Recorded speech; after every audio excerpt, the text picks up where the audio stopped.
Merhaba arkadaşlar, kanalıma ve mutfağıma hoş geldiniz. Bugün Airfry'da unsuz mercimek ekmeği tarifiyle karşınızdayım. Hemen yapımına başlayalım. 2 adet yumurtayı blender'a alıyorum.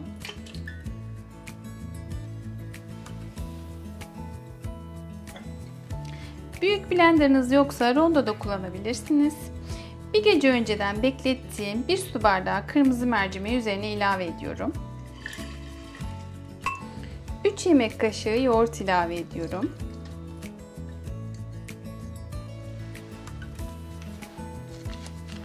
Bir paket kabartma tozu ekliyorum.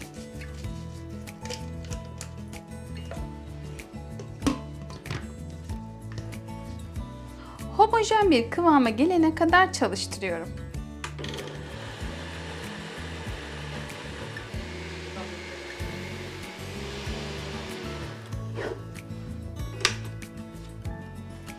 Kendi kullanmış olduğum Airfryer'e sığacak şekilde 22 santime 22 santim kare borcam kullanıyorum. Siz de önceden Airfryer'e sığacak bir kap bulursanız o şekilde yaparsanız daha sağlıklı olacaktır. Borcamın tabanını ve kenarlarını sıvı yağ ile fırça yardımıyla yağlıyorum. Borcamı kenara alıyorum. Mercimekli karışımı uygun bir yoğurma kabına alıyorum. Hiç pürüz kalmayana kadar blenderdan geçirdim. Sadece mercimek kullanıyorum. Hiçbir şekilde un kullanmıyorum. Yarım çay bardağı zeytinyağı ilave ediyorum. Sağlıklı bir yağ olduğu için ve tok tutma oranını arttırdığı için ben yarım çay bardağı kullandım. Bu miktarı azaltabilirsiniz. Azalttığınız takdirde daha kuru bir ekmek olacaktır. Ana malzemelerimiz bu şekilde. Diğer kullanacağınız malzemeleri artırıp azaltabilirsiniz. Ben şimdilik 1 yemek kaşığı çörek otu ilave ediyorum.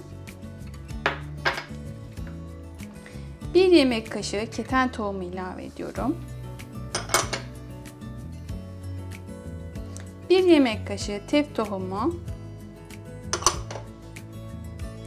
1 tatlı kaşığı kırmızı pul biber ilave ediyorum.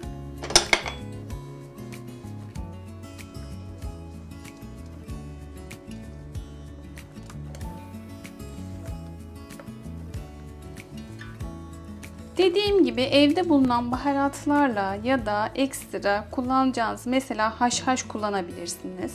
Bu miktarları artırıp azaltabilirsiniz.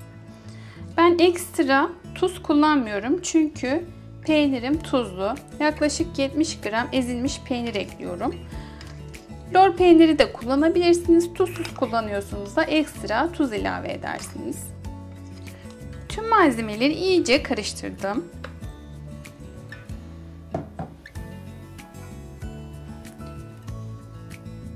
Yağlamış olduğumuz borcama karışımı ilave ediyorum.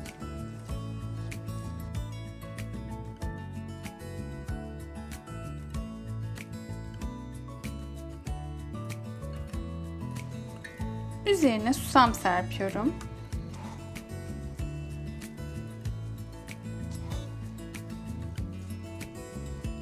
Siz yulaf taneleri de serpebilirsiniz.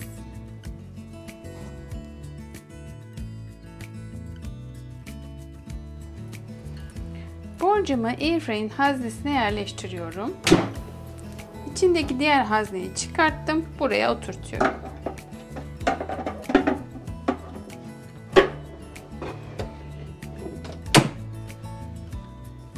Uygulama üzerinden ayarlarını yapıp başlatıyorum. Manuel pişirmeye girdim. Pişirme süresini 30 dakika olarak ayarladım.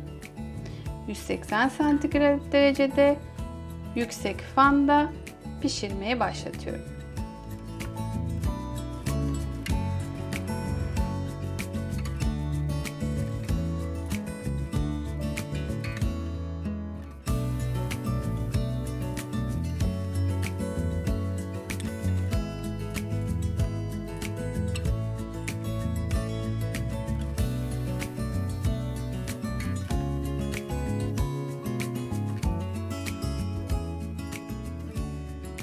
Evet arkadaşlar, bugün Airfry'da unsuz mercimek ekmeği tarifiyle karşınızdaydık. Siz de tarifimi deneyip görüşlerinizi yorumlarda benimle paylaşırsanız çok sevinirim.